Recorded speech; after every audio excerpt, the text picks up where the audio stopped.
Hi everyone, my name is Rachel and I'm here with the Houston Public Library System to bring you guys another book chat. Today's book chat is for anyone who has really been missing whiling away the hours at their local public library. That's right, our theme is libraries. Today we're going to be talking about books in which libraries, librarians, or storytelling play a central theme, and these recommendations are perfect right now because Banned Books Week is coming up toward the end of September, and no one works as hard to fight censorship and keep information accessible as your public librarians. So let's start chatting. First on our list today we have The Starless Sea by best-selling author Erin Morgenstern. In this book, our protagonist, Zachary Rollins, finds an authorless book in his campus library, picks it up, and starts reading. Partway through the book, he comes to the jolting realization that despite the fact that this book is older than he is, it's telling a story from his own childhood, of a time when he found a door to another world, but let the opportunity pass him by.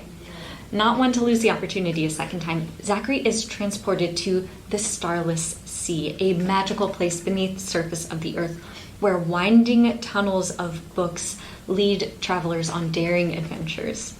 This book is enchanting and romantic and so much more. If you liked Morgenstern's other book, The Night Circus, you've got to check this one out.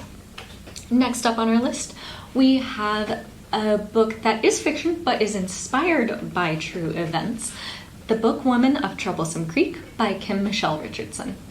The two historical events that you need to know about that inspired this book are, one, that in Appalachia during the Great Depression, there was a group of pack horse librarians who traveled by horseback, mule, and even by foot to bring books to some of the most remote and desolate Appalachian communities.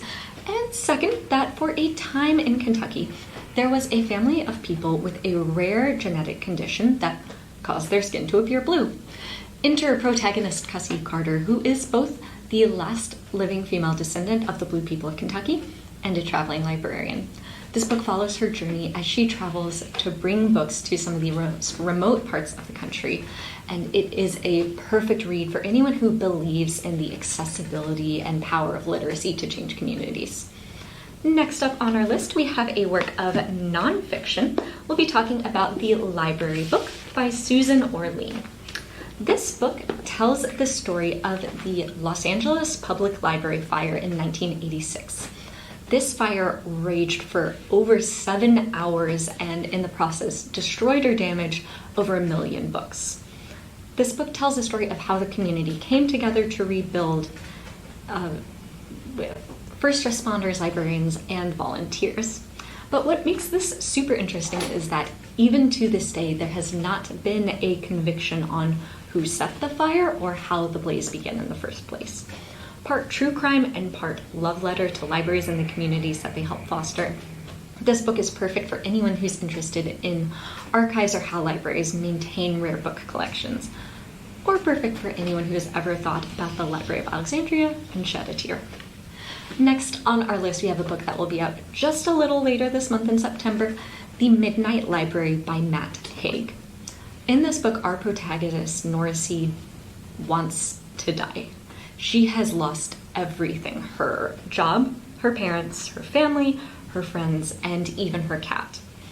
So, when Nora overdoses on her antidepressants, she is moved to the Midnight Library, a magical library between life and death where the infinite shelves hold not just books, but the different possible lives that Nora could have lived.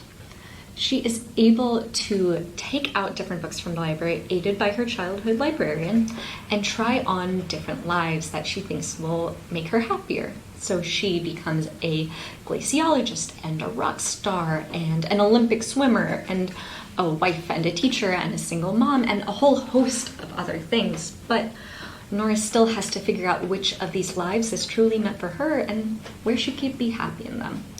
This book is a really tender, moving portrayal of mental illness, hope, and living through the bad to find the good. And I highly recommend it.